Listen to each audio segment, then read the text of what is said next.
Hello,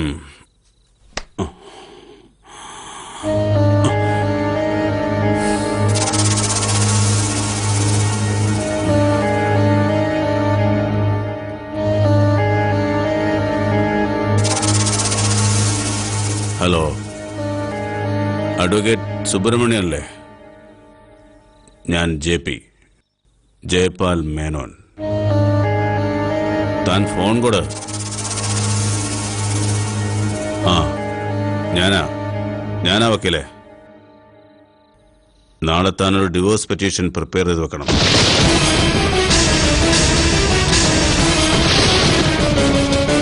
എടോ, അങ്ങനെ നാട്ടുകാരുടെ വിവാഹം വേർപെടുത്തി കൊടുത്ത് സായുജ്യമടയാൻ ഞാൻ സാമൂഹ്യ പ്രവർത്തകനൊന്നുമല്ല. ഇതെന്റെയാ.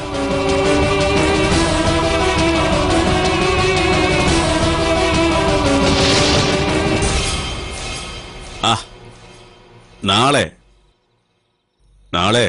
ചിലപ്പോൾ അത് വേണ്ടിവരും. ബാക്കിയൊക്കെ ഞാൻ നേരിൽ കണ്ട് സംസാരിക്കാം.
ഞാൻ വാക്ക് പറഞ്ഞ സമയത്തിന് ഒരുപാട് മുമ്പേ എനിക്കത് പാലിക്കാൻ പറ്റി.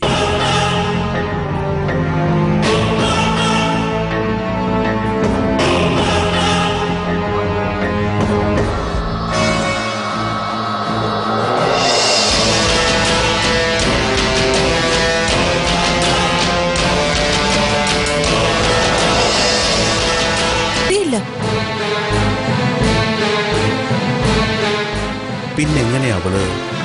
ആ അത് പോട്ടെ, പെണ്ണല്ലേ, വെറുതെ ഊഹിച്ചിട്ടുണ്ടാവും. അവസാനം അരുണ എങ്ങനെ സമ്മതിച്ചു? JP അത് പറ. അവസാനത്തെ ഭീഷണി ഡിവോഴ്സ്. അതിലവള് വീണു. സത്യത്തിൽ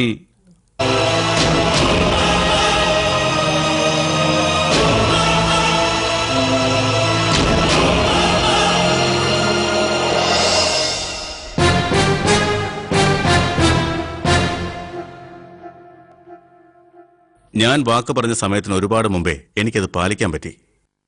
ഇത്രയും പണം JPയെ സംബന്ധിച്ചിടത്തോളം ഒരു നിസ്സാര തുകയാണെങ്കിലും ഇത് അറേഞ്ച് ചെയ്യാൻ ഒരുപാട് ബുദ്ധിമുട്ടിയല്ലേ?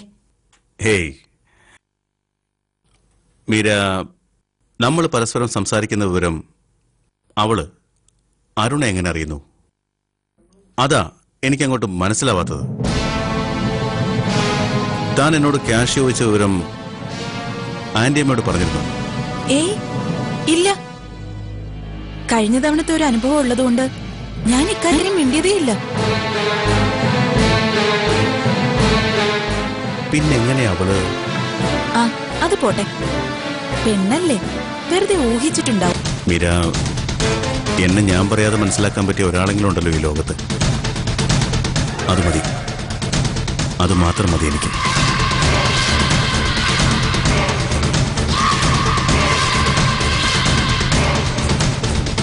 അവൾ ഈ ചെക്ക് ലീഫിൽ ഒപ്പിട്ട് തരാതിരുന്നെങ്കിലെന്ന് ഞാൻ ആഗ്രഹിച്ചു പോവാം. അതെന്താ JP? അവൾ ഒപ്പിട്ട് തന്നില്ലായിരുന്നെങ്കിൽ ഞാൻ ഡിവോഴ്സിൽ തന്നെ ഉറച്ചു നിന്നേനെ. ആ ഒരു വാശിക്ക് എന്തും ചെയ്യാൻ ഞാൻ മടിക്കില്ലായിരുന്നു. ഭാഗ്യം ഇത്തവണ എന്റെ കൂടെ ആയിരുന്നെങ്കിലോ, ഡിവോഴ്സ് കിട്ടിയാലോ ഞാൻ രക്ഷപ്പെട്ടേനെ. എന്നാ പിന്നെ ചെക്ക് സൈൻ ചെയ്ത് തന്നെന്ന് കരുതി മനസ്സിൽ നിന്ന് ആ വാശി കളയണ്ട. എന്നെങ്കിലും ഒരു രക്ഷപ്പെടൽ JPക്ക് ആവശ്യമല്ലേ? അത് എത്രയും പെട്ടെന്നായാൽ അത്രയും നല്ലത്. ഞാൻ ആലോചിക്കുന്നുണ്ട് അതിനെപ്പറ്റി. ഇനിയൊരു തോൽവി ഉണ്ടാവില്ലെന്ന് JPക്ക് ഉറപ്പായാൽ ഞാൻ വെറുതെ സ്വപ്നം കണ്ടു. എന്തായാലും സാരമില്ല. ഈ ക്യാഷ് കൊടുത്തതോടെ മീരയുമായി അവനുള്ള ബന്ധം ഒന്നുകൂടെ ബലപ്പെട്ടല്ലോ. എനിക്കത് മതി. അങ്ങനെ ഇപ്പൊ നിങ്ങളുടെ മോന് കണ്ട പെണ്ണുങ്ങൾക്ക് കൊണ്ടു കൊടുക്കാൻ വേണ്ടി ഒരു ചെക്കിലും ഞാൻ ഒപ്പിട്ടിട്ടില്ല. ഇനിയൊട്ട് ഒപ്പിട്ട് കൊടുക്കുകയില്ല. എടി, തോൽവി സമ്മതിക്കാതിരിക്കാൻ വേണ്ടി നീ എന്നോടിനി ഒന്നും ഒളിച്ചിട്ട് ഒരു കാര്യമില്ല. ഡിവോഴ്സ് ചെയ്യുമെന്ന് അവൻ ഭീഷണിപ്പെടുത്തിയപ്പോ നീ പേടിച്ചവൻ ഒപ്പിട്ട് കൊടുത്ത വിവരം മീര തന്നെയാ എന്നോട് പറഞ്ഞത്. അവൻ അപ്പ തന്നെ ആ പണം മീരയ്ക്ക് കൊണ്ടുപോയി കൊടുക്കുകയും ചെയ്തു. നീ ആയതുകൊണ്ട് എനിക്കങ്ങോട്ട് വിശ്വാസം വന്നില്ല. മീര, എന്നെ ഞാൻ പറയാതെ മനസ്സിലാക്കാൻ പറ്റിയ ഒരാളെങ്കിലും ഉണ്ടല്ലോ ഈ ലോകത്ത്. അത് മതി, അത് മാത്രം മതി എനിക്ക്.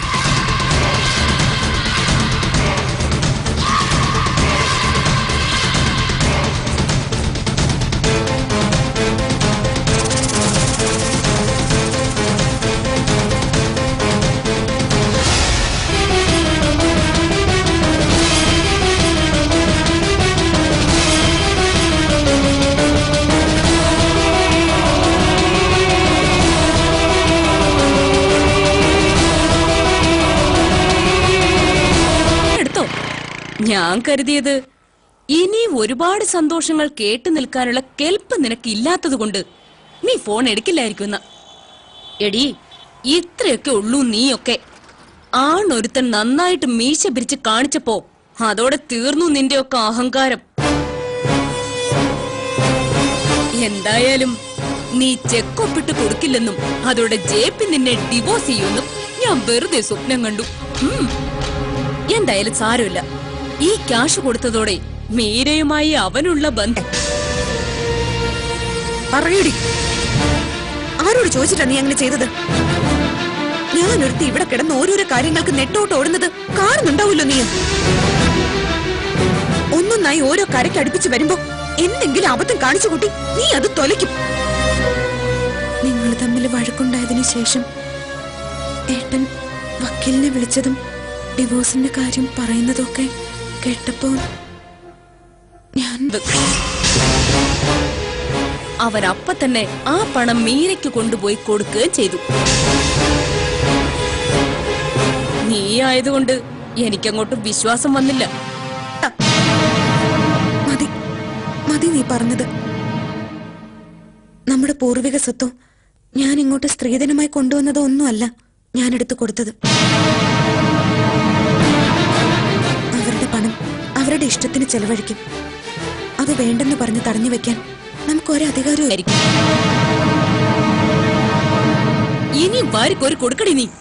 അവൻ കൊണ്ടുപോയി കണ്ടവളുമാർക്ക് കൊടുത്ത് സന്തോഷിക്കട്ടെ. നാണം കെട്ടവള്.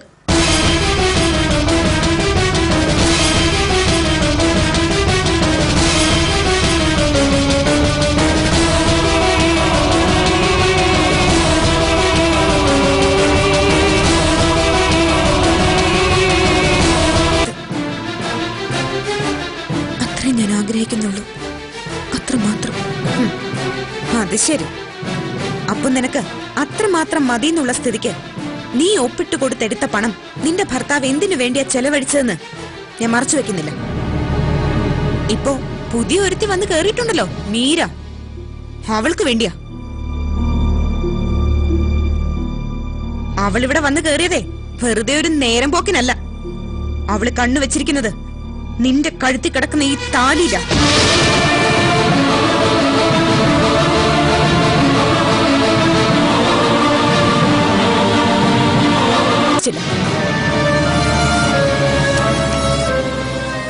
എന്താ സീമേ?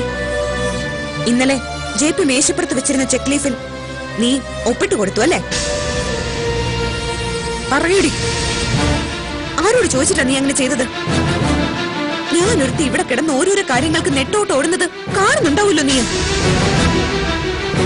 ഒന്നൊന്നായി ഓരോ കരയ്ക്ക് അടുപ്പിച്ച് വരുമ്പോ എന്തെങ്കിലും അബദ്ധം കാണിച്ചു കൂട്ടി നീ അത് തൊലയ്ക്കും.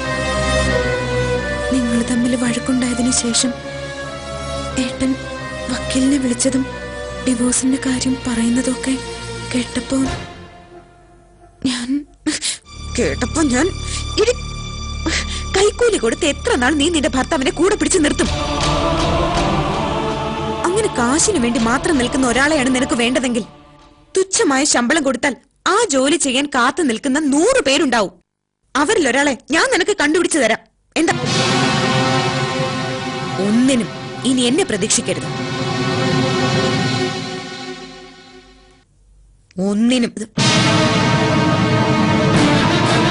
അവരുടെ പണം അവരുടെ ഇഷ്ടത്തിന് ചെലവഴിക്കും. അത് വേണ്ടെന്ന് പറഞ്ഞ് തടഞ്ഞു വെക്കാൻ നമുക്കൊരധികാരവുമില്ല. പണം ആവശ്യപ്പെട്ടത് ഇനി എന്തിനു വേണ്ടിയാണെങ്കിലും കൊണ്ടുപോയി ഏട്ടന്റെ ഇഷ്ടത്തിന് ചെലവഴിച്ചോട്ടെ. അത് കഴിഞ്ഞിട്ട് ബാക്കി എന്തെങ്കിലും ഉണ്ടെങ്കിൽ അത് മതി. എനിക്കും എന്റെ കുഞ്ഞിനും ജീവിക്കാം. ഒരു കാര്യത്തിനും ഞാൻ കാരണം എനിക്കൊരു ജീവിതം തന്നതിന്റെ പേരിൽ എന്റെ ഭർത്താവ് സങ്കടപ്പെടരുത്. അത്രേ ഞാൻ ആഗ്രഹിക്കുന്നുള്ളൂ, അത്രമാത്രം. അത് ശരി. അപ്പൊ നിനക്ക് അത്രമാത്രം മതി എന്നുള്ള സ്ഥിതിക്ക് നീ ഒപ്പിട്ട് കൊടുത്തെടുത്ത പണം നിന്റെ ഭർത്താവ് എന്തിനു വേണ്ടിയാ ചെലവഴിച്ചതെന്ന് ഞാൻ മറച്ചു വെക്കുന്നില്ല. ഇപ്പോ പുതിയ ഒരുത്തി വന്ന് കേറിയിട്ടുണ്ടല്ലോ, മീര. അവൾക്ക് വേണ്ടിയാ. അവളിവിടെ വന്ന് കേറിയതേ വെറുതെ ഒരു നേരം പോക്കിനല്ല. അവള് കണ്ണു വെച്ചിരിക്കുന്നത് നിന്റെ കഴുത്തി കിടക്കുന്ന ഈ താലി.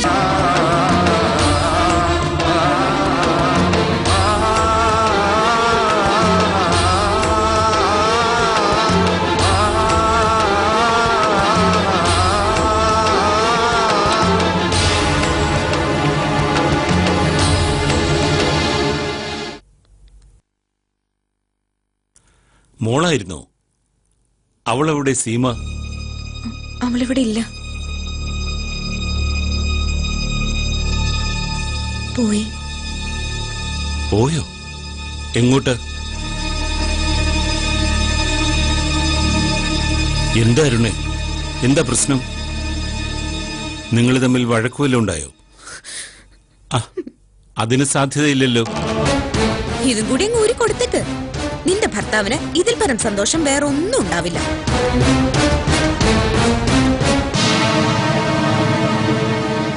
ഒന്നിനും ഒരു കാര്യത്തിനും ഞാൻ അച്ഛാ, അത് ഞാനാ വക്കീലെ, നാളെ താനൊരു ഡിവോഴ്സ് പെറ്റീഷൻ പ്രിപ്പയർ ചെയ്ത് വെക്കണം. ആ നാളെ ചിലപ്പോൾ അത് വേണ്ടിവരും.